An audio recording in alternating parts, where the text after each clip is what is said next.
দলগাঁৱত সংঘটিত হৈছে লাটমণ্ডলক প্ৰহাৰ কৰাৰ ঘটনা। চক্ৰ বিষয়াৰ হুকুম মৰ্মে উপস্থিত হৈছিল লাটমণ্ডল। ইতিমধ্যে লাটমণ্ডল গৰাকীক আৰক্ষীয়ে উদ্ধাৰ কৰিছে ঘটনাস্থলীৰ পৰা। পুনৰ জনাইছো, দলগাঁৱত সংঘটিত হৈছে লাটমণ্ডলক প্ৰহাৰৰ ঘটনা। একাংশই লাটমণ্ডলক প্ৰহাৰ কৰা পৰিলক্ষিত হৈছে।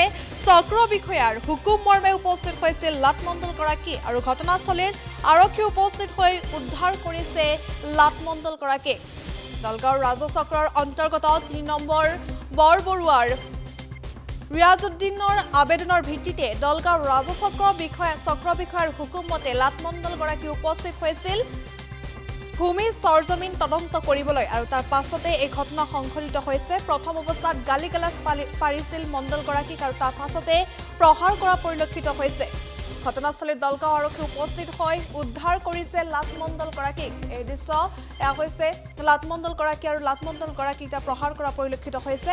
ইতিমধ্যে আৰক্ষীক এজাহাৰ দাখিল কৰিছে লাটমণ্ডল গৰাকীক। ঘটনা সন্দৰ্ভত লাটমণ্ডল চন্দ্ৰকান্ত ডেকাই দলগাঁও থানাত ইতিমধ্যে এজাহাৰ দাখিল কৰিছে আৰু এইগৰাকী হৈছে লাটমণ্ডল গৰাকীক আৰু লাটমণ্ডল গৰাকীক প্ৰহাৰ কৰা পৰিলক্ষিত হৈছে।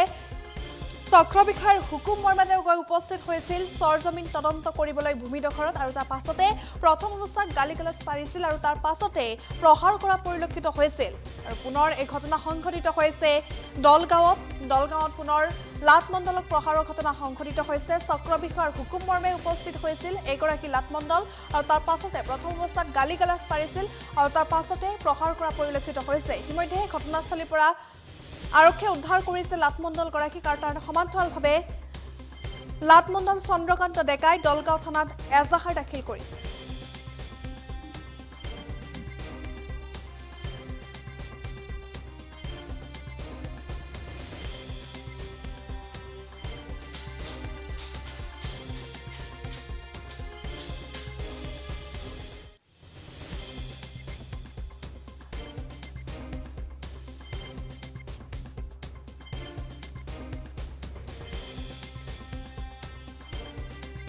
মই দলগাঁও চাৰ্কুলৰ অধীনৰ এজন কৰ্মচাৰী লাটমণ্ডল হেমাংগ বনিয়া।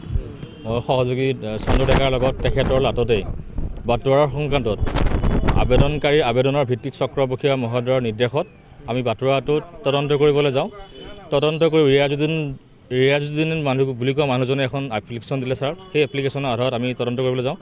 তদন্ত কৰিবলৈ ৰিয়াজউদ্দিনৰ ঘৰত বহিছোঁ। মুঠতে ওচৰৰে এজন নাম পিছত গম পাইছোঁ ওছমান গনি বুলি মানুহজনে আমাক অপদস্থ কৰে, বাট কাগজ পত্ৰ টানিছে আমাৰ, তাৰপিছত গণ্ডগোল কৰিছে আমাক। সেই গণ্ডগোলৰ ভয়ত আমি ৰিয়াজউদ্দিনৰ ঘৰতে আবদ্ধ হৈ থাকিলোঁ। তাৰ পৰা আমাক ওলাই আহিব দিয়া নাছিলে। চক্ৰ বিষয়াৰ সহযোগত দলগাঁও থানাৰ সহযোগত তাৰ পৰা আমাক থানাৰ মানুহে গৈ আমাক সেই স্থানৰ পৰা থানালৈকে উঠাই আনে। এনেকুৱা যাতে আগলৈ আমাৰ লগত যি ঘটনা ঘটি গ'ল ইয়াৰ পিছত যাতে এনেকুৱা ঘটনা নহয় তাৰ বাবে আমি ন্যায় বিচাৰিছোঁ। এনেকুৱা চক্ৰ এটা আছে নেকি? এনেকুৱা চক্ৰ থাকিব পাৰে, সিমান দূৰ আমি বিষয়ে নাজানো, কিন্তু তেনেকুৱা হ'ব পাৰে হয়তো। কিন্তু আমি জনাত আমাৰ কোনো ভুল নাই। আমি জাষ্ট বহিছোঁহে। যাৰ ঘৰত যোনে এপ্লিকেশ্যন দিছিলে তাৰ ঘৰত বহি চোৱাৰ লগে লগে চিট মেপখন মেলাৰ লগে লগে আমাক সেই দুৰ্ব্যৱহাৰ কৰিছে। মাৰধৰ কৰিছে, টনা আজৰা কৰিছে, দাদাজনক ঢকিয়াইছেও, এনেকুৱা কৰিছে আৰু যাতে এনেকুৱা আগলৈ নহয় আৰু। মোৰ আমি হেমাংগ বনিয়া মই ফিল্ডত গৈছিলোঁ এটা ডিমাৰ্কেশ্যনৰ চাবলৈ, ফিল্ড ইনকুৱাৰী কৰিবলৈ গৈছিলোঁ এই বাটোৱাৰাৰ ক্ষেত্ৰত। তাৰপিছত মই গৈছিলোঁ ঘৰত বহিছিলোঁ আজি ৰিয়াজউদ্দিনৰ ঘৰত বহিছিলোঁ। ৰিয়াজউদ্দিনৰ ঘৰত ঠিক বহাৰ লগে লগে ওচৰৰে ওছমান গনি বুলি ৱাৰ্ড মেম্বাৰজনে মোক দুৰ্ব্যৱহাৰ কৰিছে।